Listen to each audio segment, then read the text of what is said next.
mayambu wari taminasi channel na taramna uksari. Chathajarakliba wari paring asida ngasi mayamgi maphamda puduna laksariba wari ki tangkak ukai kapa. Wari asilizabada soikilan kiba yaukiba thoklabasu mayamna ngakpigani.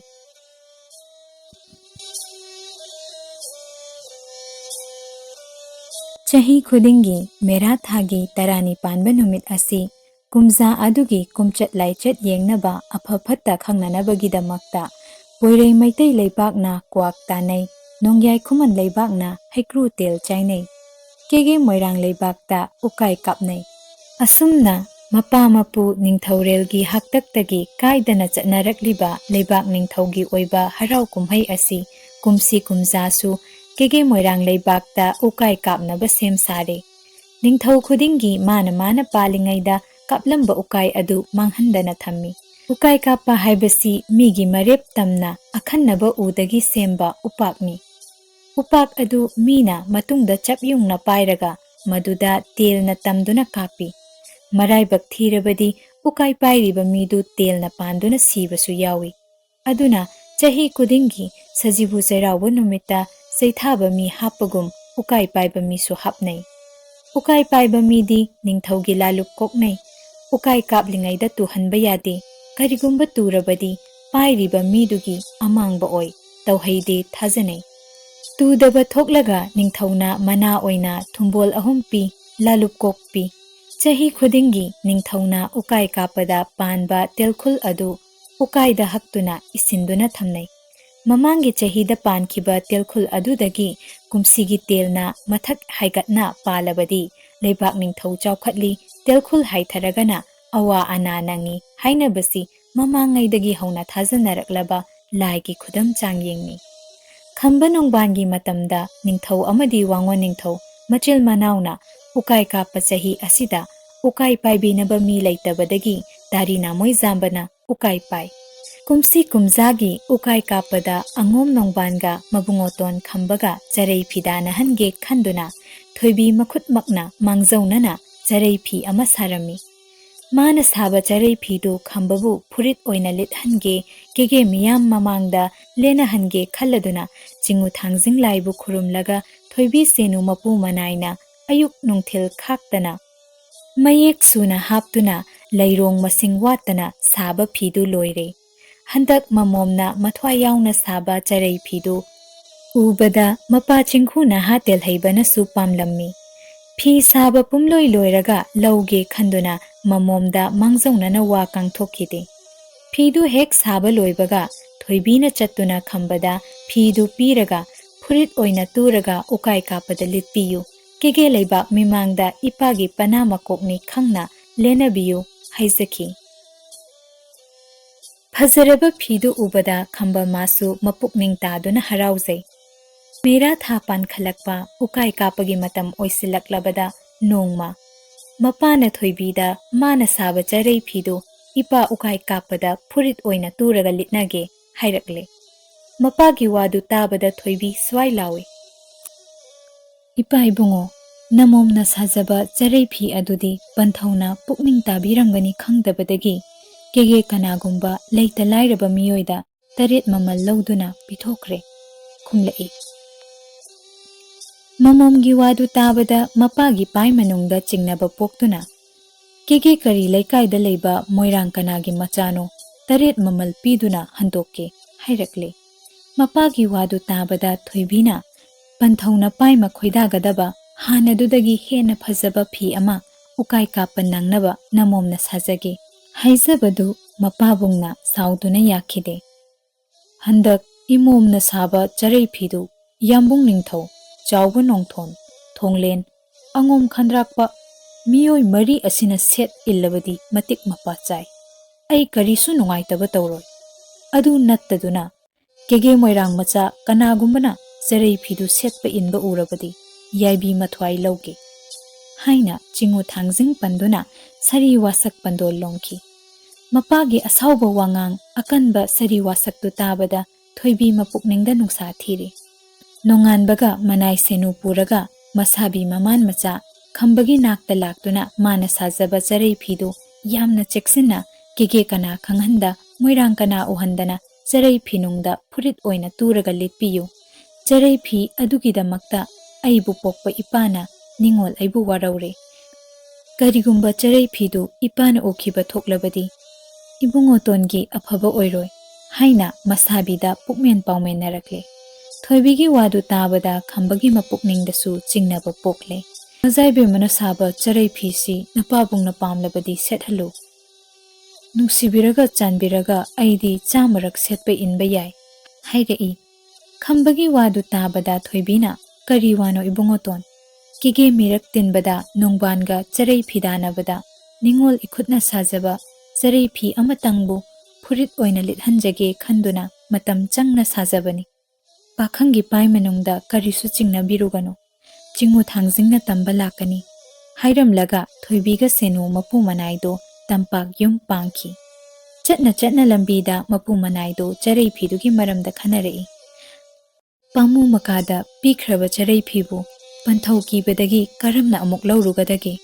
khoyum nongdam khol yenge khalakle thoibigi mapukningda ukai kapkadaba numit asida leibaki angam athau phamnaiba akal athau pumnamaksu tara changal charaga mana phangba manaphi sapi lanphi set charaga kangla tamna laknari nongyai khambasu magi hana leizaba furitna hakchang pakna litsile madugi mathakta thoibina saba phina tuba furittu litle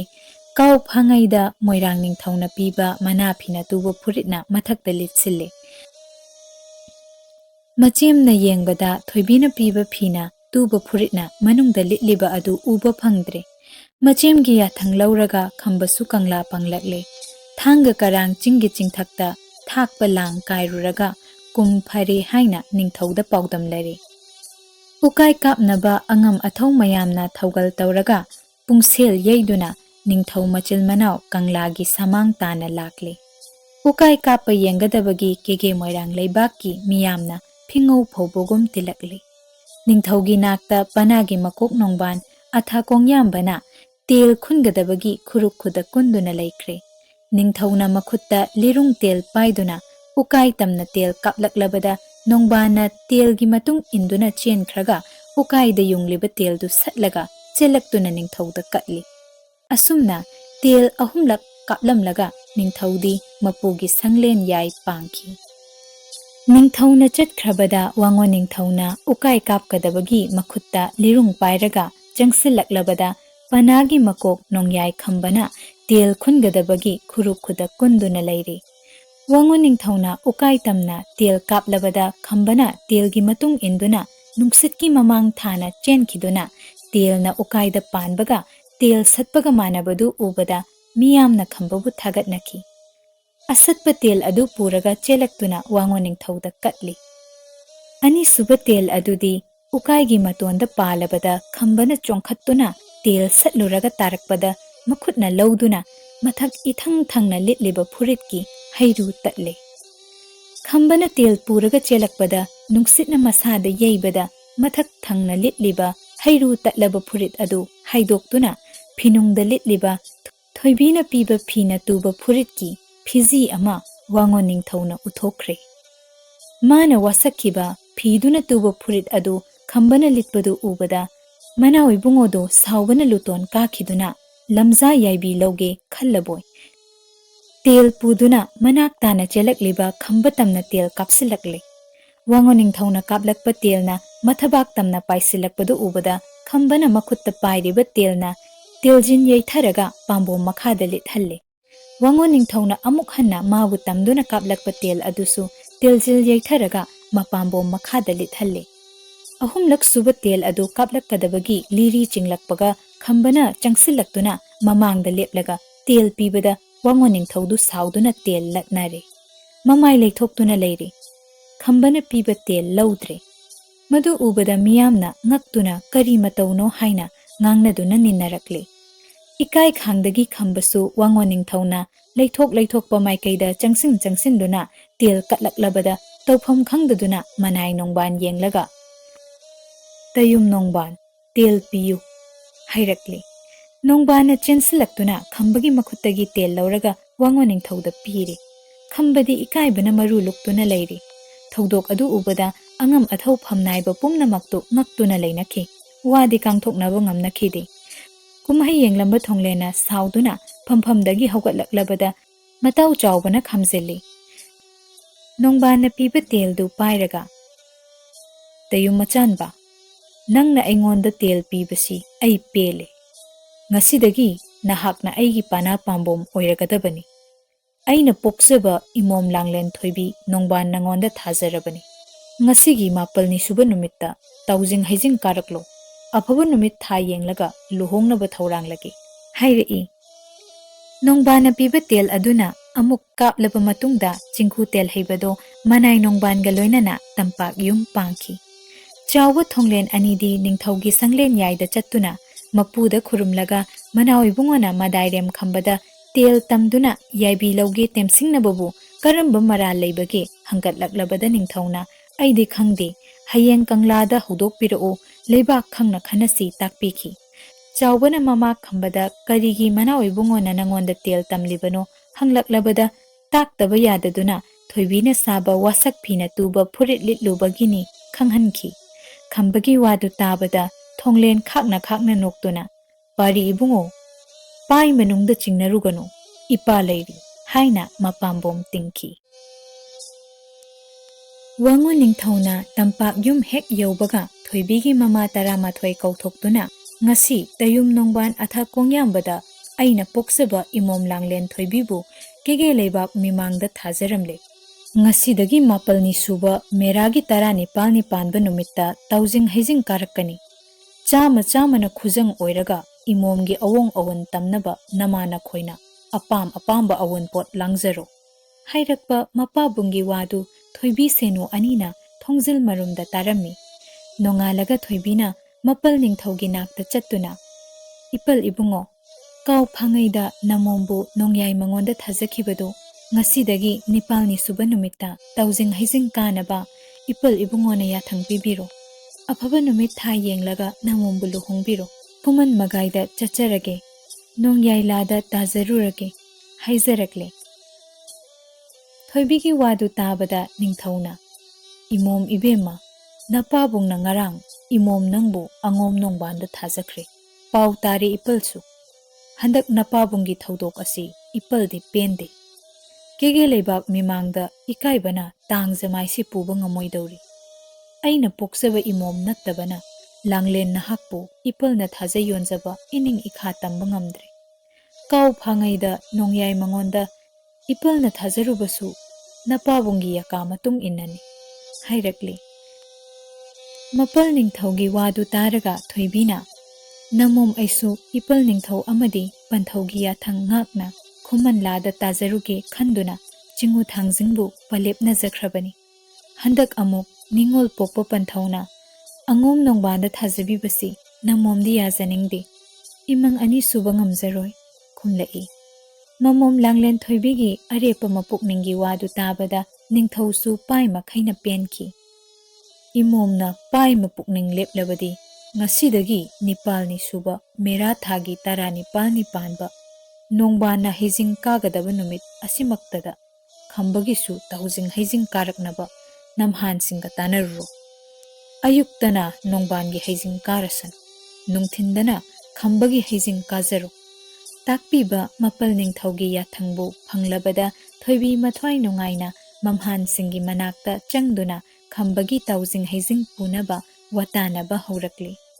masak matau phajabi naha nupi kunmanga laira sangda hejingi pochei punaba thaurangsu mamhan singna tobigani takpire thoibina mamhan singa watanaba loiraga manai senu puduna chengai panglakle laira sangda changduna manama khamnuda taujing hejing kanaba hairang ahenba kabok haibok athen pot lainaba taret sensa piramlaga tampak yumda hanki tampak yum yoraga mama taramatoida nungyai khambagi taujing hejing karakani ima khoina harau taramna ukpiyu haisaki pau asitabada wangon ningthau sauduna manai nongban kauraga ngasidagi kege kaithel mapanda yonba taujing hairang amatta choithok handana leisillu takpiki nongbana manai mayam thadoktuna Kege kaithel mapanda hay yolibi hayonbi singna yonba hairang singdu leisinbada natana manai sing thaduna kege leikai nipalgi yungthong khuding chatuna magi inkhonda hoba hairang pambida panba hairang pumnamak hekhallaga leisinduna nongbana mayumda hayamdu paisinki Lairabi khamnuna taret senza puraga keke kaithel mapalda chattuna hairang leinaba thibada hairang amatta thiba phangkhidre Maduning thaugi tausing haising kanaba hairang amatta phanglaktrabada mathwai waduna khamnuna kappadu chingo thangsingna ubiraboi maparigi marup kabui salangning thaubo khudakta ningsinglakle mapa salangning thauda pirunaba tilhau chanam ngakha khajingna chingba lemlei khara leiraga khamnu mayumda halakle Machimna takpiba matung inna nong hek nganbaga machimna yomba potyomdu puraga khamba mapa salangning thaugi loibi masaikol tamna hairang niba chatki khoiren tak la laga haulambi matung inna kakhallaktuna loibi chingkhong yaurakpada lambi mangkhiduna chatpham khangdabadagi haugi pamlauda changsilli pam yaliba hau pakhang taradu yu ngauduna leiringaida khambana lambi hangbadudi khumdana usit thawoidana karim naraklabada sauduna makhoi taraga matomtaga phunare hauyam oirbasu khambabu laksaba ngamkhide khambagi mapangal maringzel mathongna ubada hau pakhang tarado kiraktuna aron belambi da chen khraga salangning thauda taklore masak khangdaba tamgi nupa ama laklaga aikhoi tarabu phubire haiba hauyamgi wakattu tabada salangning thongna chingnaraduna hau ahal ani khak tharaktuna khambada karigi lakpano kanabu thirakpano hanglari Aidi Moirang Machani, Iming na khamba kawi, ipa salangning thogidamakta purakpa potyam asi pige lakpani. Hairakpa khambagi wadu tabada, hau aniduna lamzinglaga salangning thogi mayumda lahi. Khambabu ubada mangonda phamnamba salangning tho hogalaktuna, maparibu chetna konlaga, nonglen khongbagum kaplakle. Pari ibungo, pari nama saklabi laibak chawbi imom khamnu karam tawri. Imom gi chinglong masak udaba ipadi kuireda. Hairakle. Ipa ibungo, lairabi chemna kege awan kaithendagi ipagidamagta leirakpani. Haina mapada potyomdu sinari. Salangning thongna salang leima kauthoktuna mapariga unahanbada mabuk thokki machagom nungsina kolaga. Imagi ibungo nungsiba, pari pangal chawramba sama kangdong pharambasi ubada imagi thamoi pele. Haina harau tayamna tawbirabada khamba masu apopo palem panthau unabagum nungaisari. Khambana salangning thauga chamin thakminnaraga ipa ibungo mazai bema thoibigi haijing kharai kabada punaba hairang khara pibiyu nirakle khambagi wadu tabada pari ibungo pari na hairang nigadaba natti napa purembana thanamba haising suna hauraba haikol ani khak ipagi loibi saikonda leiri madudagi apamba taujing hairang haising suna heknaba loibi hau pakhang tarasu pari na teng panghangi Takpire mapana piba hau pakhang taraga loinana khambana mapagi haikol anida changduna phazaraba haimul phana mullaba taujing hairang haising suna heklaga hayam adu hau pakhang tarana lengkokta haptuna mayum tana thinbirakli Mera thagi taranipal nipanba ningthaukabu numitki ayuk anganbada manawi bungona takpiba matung inna nongban athakong yambana Angom sagai maraktagi khangatlabi masak matau changkholabi nupi kun khak nektuna pochai puhallaga mazaibe mathoibi ki damakta taujing haijing karakle mana oibungo wangon ningthaudi mangonda phamduna hidak pu thaktuna manai nongbangi taujing haijing karakpadu okkadabagi ngaiduna leirami mamom langlen thoibidi ayuk anganbadagi masangamde haisinaduna phamungda lengdana leikibana senusu mabemabu phamsenaduna leikre Nongbangi haijing kharai purakwa miyamdu thunglarabada mama tarama thoina thoraktuna oklari hayamdu ubada wangon ningthau mathwai nungairi mamom langlen thoibi kauthoktuna laida hai katlaro hairaklabada thoibina ipa ibungo namomdi kokpan thongbu chikpana lengba khotpa ngamdre namomgi ihutta panthongna adum katpiro khumlakle thoibina mapana hogatuna laida hairang katlaga Mamomda himal lau pibada thoibina namomdi iru maithazadri laida katpa himal sokpa yade haiduna laudre nongbana karakpa haijingi hayamdu miyamda yanthokpa loirabada angomgi nupi mayamdo mayumda hanki ꯑꯁꯣꯝ ꯂꯥꯏꯔꯁꯪꯗꯁꯨ ꯑꯌꯨꯛ ꯑꯉꯟꯕꯗꯒꯤ ꯈꯝꯅꯨꯅ ꯀꯩꯔꯣꯏ ꯂꯩꯀꯥꯏꯒꯤ ꯃꯆꯦꯝ ꯃꯅꯦꯝ ꯀꯧꯔꯒ ꯉꯔꯥꯡ ꯃꯗꯨ ꯅꯤꯡꯊꯧꯅ ꯄꯨꯔꯛꯄ ꯍꯩꯔꯥꯡ ꯃꯌꯥꯝ ꯑꯗꯨ ꯈꯟꯗꯣꯛꯂꯒ ꯍꯩꯖꯤꯡ ꯀꯥꯅꯕ ꯁꯦꯝ ꯁꯥꯕ ꯍꯧꯔꯛꯂꯤ꯫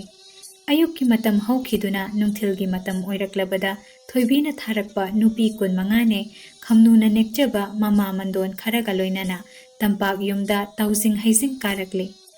ꯅꯤꯡꯊꯧꯒꯤ ꯇꯥꯂꯣꯏ ꯁꯉꯥꯏꯉꯥꯟꯕꯤ ꯃꯉꯥꯅ ꯃꯅꯥꯎ ꯏꯕꯨꯡꯉꯣꯒꯤ ꯇꯝꯄꯥꯛ ꯌꯨꯝꯗꯒꯤ ꯊꯣꯔꯛꯇꯨꯅ ꯂꯥꯏꯔꯕꯒꯤ ꯇꯥꯎꯖꯤꯡ ꯍꯩꯖꯤꯡ ꯑꯣꯛꯂꯤ꯫ ꯊꯣꯏꯕꯤꯒꯤ ꯃꯃꯥ ꯱꯱ꯗꯤ ꯃꯕꯨꯡꯉꯣ ꯀꯤꯕꯗꯒꯤ ꯃꯄꯥꯜ ꯊꯣꯛꯈꯤꯗꯦ꯫ ꯊꯣꯡꯒꯤ ꯑꯍꯣꯕꯗ ꯂꯣꯟꯅ ꯌꯦꯡꯗꯨꯅ ꯂꯩꯅꯈꯤ꯫ ꯃꯝꯍꯥꯜ 5ꯅꯦ ꯊꯣꯏꯕꯤ ꯁꯦꯅꯨꯅꯦ ꯃꯈꯣꯏ ꯃꯌꯥꯝꯅ ꯃꯥꯡꯒꯣꯟꯗ ꯂꯥꯡꯕꯗꯨ ꯎꯕꯗ ꯋꯥꯡꯉꯨ ꯅꯤꯡꯊꯧ ꯃꯃꯤꯠ ꯅꯥꯔꯕꯣꯏ ꯐꯃꯨꯡꯗ ꯀꯥꯈꯠꯇꯨꯅ ꯍꯤꯞꯇꯨꯅ ꯂꯩꯈ꯭ꯔꯦ꯫ ꯊꯣꯏꯕꯤꯅ ꯃꯄꯥꯒꯤ ꯅꯥꯛꯇ ꯆꯪꯁꯤꯟꯗꯨꯅ ꯂꯥꯏꯗ ꯍꯩ ꯀꯠꯄꯤꯌꯨ ꯍꯥꯏꯖꯕꯗꯨ ꯍꯛꯆꯥꯡ ꯉꯝꯗꯦ ꯍꯥꯏꯗꯨꯅ ꯌꯥꯗ꯭ꯔꯦ꯫ ꯁꯦꯅꯨꯅ ꯂꯝꯌꯥꯏꯗ ꯋꯥꯏ ꯇꯩꯊꯣꯛꯂꯒ ꯊꯣꯏꯕꯤꯅ ꯍꯩꯔꯥꯡ ꯍꯩꯁꯤꯡ ꯁꯨꯅ ꯄꯨꯊꯣꯛꯇꯨꯅ ꯃꯐꯝ ꯆꯥꯅ ꯁꯤꯟꯗꯣꯛꯂꯒ ꯂꯥꯏꯗ ꯍꯩ ꯀꯠꯂꯛꯂꯤ꯫ ꯀꯦꯒꯦ ꯄꯣꯛꯄ ꯁꯣꯔꯥꯔꯦꯜ, ꯃꯣꯏꯔꯥꯡ ꯁꯦꯝꯕ ꯂꯥꯏꯅꯤꯡꯊꯧ, ꯊꯥꯡꯖꯤꯡ ꯌꯥꯏꯃꯔꯨ ꯁꯤꯗꯕ, ꯄꯣꯛꯂꯦꯟ ꯄꯣꯛꯄ ꯁꯠꯂꯦꯟ ꯁꯥꯠꯄ ꯏꯕꯨꯙꯧ, ꯅꯤꯡꯉꯣꯜ ꯄꯣꯛꯄ ꯄꯟꯊꯧꯅ ꯍꯩꯔꯥꯡ ꯀꯠꯀꯗꯕꯕꯨ ꯁꯥꯃꯨ ꯍꯛꯆꯥꯡ ꯏꯗꯨꯅ ꯏꯃꯣꯝ ꯑꯩꯅ ꯆꯤꯡꯉꯨ ꯈꯨꯌꯥꯈꯥꯗ ꯀꯠꯆꯔꯤꯕꯁꯤ ꯑꯁꯣꯏ ꯑꯉꯥꯝ ꯉꯥꯛꯄꯤꯌꯨ, ꯑꯔꯥꯟ ꯑꯍꯨꯏ ꯌꯥꯎꯔꯕꯁꯨ ꯀꯟꯕꯤꯌꯨ, ꯂꯩꯋꯥ ꯂꯩꯁꯣꯟ ꯍꯩꯖꯗꯕꯤ ꯅꯤꯡꯉꯣꯜꯅꯤ꯫ ꯂꯥꯏꯕꯛ ꯊꯤꯕꯤ ꯑꯩꯗꯤ ꯆꯤꯡꯉꯨ ꯇꯤꯜꯈꯣꯡ ꯊꯤꯖꯗꯦ, ꯈꯣꯌꯨꯝ ꯂꯥꯏꯊꯣꯡ ꯈꯪꯖꯗꯦ꯫ ꯏꯄꯥꯒꯤ ꯁꯥꯃꯨ ꯍꯛꯆꯥꯡ ꯏꯔꯤꯕꯁꯤ ꯇꯁꯦꯡꯅ ꯅꯥꯕ ꯑꯣꯏꯔꯒ ꯑꯅꯥ ꯄꯔꯩ ꯍꯟꯕꯤꯌꯨ, ꯅꯥꯗꯅ ꯅꯥꯁꯤꯟꯅꯕ ꯑꯣꯏꯔꯒꯅ ꯑꯅꯥ ꯂꯥꯏꯑꯣꯡ ꯈꯪꯅ ꯅꯥꯍꯟꯕꯤꯌꯨ, ꯍꯤꯗꯥꯛ ꯂꯥꯡꯊꯛ ꯇꯧꯐꯝ ꯈꯪꯖꯗꯦ ꯍꯥꯏꯅ ꯊꯣꯏꯕꯤꯅ ꯍꯩ ꯀꯠꯂꯛꯂꯤ꯫ ꯑꯩꯅ ꯅꯣꯡꯕꯥꯟꯒꯤ ꯍꯩ ꯂꯥꯏꯗ ꯀꯠꯄꯗꯤ ꯆꯨꯝꯅ ꯀꯠꯂꯤ, ꯏꯃꯣꯝꯅ ꯂꯝꯖꯥꯒꯤ ꯍꯩ ꯀꯠꯄꯗꯤ ꯍꯩ ꯀꯠꯄꯗ ꯃꯄꯥ ꯑꯩꯕꯨꯁꯨ ꯌꯥꯎꯅ ꯂꯥꯏꯗ ꯀꯠꯂꯦ ꯈꯟꯗꯨꯅ ꯋꯥꯡꯉꯣꯟ ꯅꯤꯡꯊꯧꯒꯤ ꯃꯄꯨꯛꯅꯤꯡꯗ ꯃꯃꯣꯝꯕꯨ ꯋꯥꯔꯧꯈꯤ꯫ ꯍꯩ ꯀꯠꯄ ꯂꯣꯏꯔꯒ ꯇꯥꯎꯖꯤꯡ ꯆꯔꯣꯡ ꯑꯃ ꯃꯄꯥꯗ ꯆꯤꯡꯉꯨ ꯍꯩꯃꯟꯅꯦ ꯆꯥꯕꯤꯌꯨ ꯄꯤꯕꯗ ꯃꯄꯥꯅ ꯂꯧꯈꯤꯗꯦ꯫ ꯂꯝꯖꯥꯒꯤ ꯍꯩꯔꯥꯡ ꯑꯁꯤ ꯑꯩꯅ ꯍꯤꯡꯂꯤꯕ ꯃꯈꯩ ꯌꯥꯗ ꯍꯩꯁꯨꯡ ꯑꯃ ꯐꯥꯎꯕ ꯇꯪꯂꯣꯏ ꯍꯥꯏꯅ ꯆꯤꯡꯉꯨ ꯊꯥꯡꯖꯤꯡ ꯄꯟꯗꯨꯅ ꯃꯃꯣꯝ ꯇꯥꯅꯕ ꯁꯔꯤ ꯄꯟꯗꯣꯜ ꯂꯣꯡꯈꯤ꯫ ꯃꯍꯥꯛ ꯃꯁꯥꯗ ꯅꯠꯇꯅ ꯃꯃꯥꯁꯤꯡꯁꯨ ꯂꯥꯏꯔꯕꯒꯤ ꯍꯩꯔꯥꯡ ꯆꯥꯕ ꯌꯥꯗꯦ, ꯀꯔꯤꯒꯨꯝꯕ ꯆꯥꯔꯕꯗꯤ ꯅꯄꯥꯝ ꯌꯨꯝꯗ ꯈꯣꯡꯗꯥꯖꯅꯤ, ꯅꯗꯨ ꯌꯨꯝꯗ ꯀꯨꯝꯖꯅꯤ ꯍꯥꯏꯕꯤꯔꯦ꯫ ꯃꯅꯥꯏꯁꯤꯡꯁꯨ ꯍꯩ ꯆꯥꯕ ꯊꯤꯡꯈ꯭ꯔꯦ꯫ ꯈꯝꯕꯅ ꯀꯥꯔꯛꯄ ꯇꯥꯎꯖꯤꯡ ꯍꯩꯁꯤꯡ ꯁꯨꯅ ꯆꯥꯔꯒ ꯃꯝꯍꯥꯜ 5ꯗꯤ ꯃꯄꯨ ꯁꯪꯂꯦꯟ ꯌꯥꯏ ꯄꯥꯡꯈ꯭ꯔꯦ꯫ ꯈꯝꯅꯨꯁꯨ ꯃꯤꯌꯥꯝꯒ ꯂꯣꯏꯅꯅ ꯍꯟꯈ꯭ꯔꯦ꯫ ꯃꯤꯌꯥꯝꯅ ꯍꯟꯅꯈ꯭ꯔꯕꯗ ꯊꯣꯏꯕꯤꯅ ꯄꯂꯦꯝ ꯃꯃꯥ 11ꯕꯨ ꯊꯥꯡꯒ ꯅꯤꯡꯉꯣꯜ ꯀꯥꯗ ꯂꯣꯟꯅ ꯃꯄꯥ ꯈꯪꯍꯟꯗꯅ ꯑꯃꯃꯝ ꯀꯧꯁꯤꯜꯂꯒ ꯃꯕꯨꯡꯉꯣꯇꯣꯟ ꯈꯝꯕꯅ ꯀꯥꯔꯛꯄ ꯍꯩꯖꯤꯡꯒꯤ ꯍꯩꯔꯥꯡꯕꯨ ꯍꯩꯁꯤꯡ ꯁꯨꯅ ꯄꯤꯖꯈꯤ꯫ ꯐꯖꯔꯕ ꯍꯩꯔꯤ ꯆꯔꯣꯡ 3 ꯈꯛꯇꯤ ꯃꯄꯥꯕꯨꯡꯒꯤ ꯆꯥꯅꯕ ꯊꯣꯏꯕꯤꯅ ꯆꯦꯛꯁꯤꯟꯅ ꯊꯝꯈꯤ꯫ ꯅꯨꯃꯤꯠ ꯑꯗꯨꯗꯒꯤ ꯍꯧꯅ ꯋꯥꯡꯉꯣ ꯅꯤꯡꯊꯧꯒꯤ ꯃꯄꯨꯛꯅꯤꯡꯗ ꯈꯝꯕꯒꯤ ꯃꯥꯡꯅꯕ ꯈꯟꯈꯤ꯫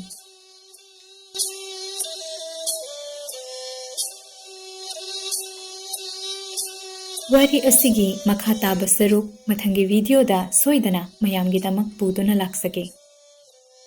ꯅꯧꯔꯤꯕ ꯆꯦꯅꯦꯜ ꯑꯁꯤꯕꯨ ꯅꯨꯡꯁꯤꯕꯤꯗꯨꯅ ꯃꯌꯥꯝꯅ ꯂꯥꯏꯛ, ꯁꯦꯌꯔ ꯑꯃꯗꯤ ꯁꯕꯁꯀ꯭ꯔꯥꯏꯕ ꯇꯧꯁꯤꯟꯕꯤꯔꯝꯃꯨ꯫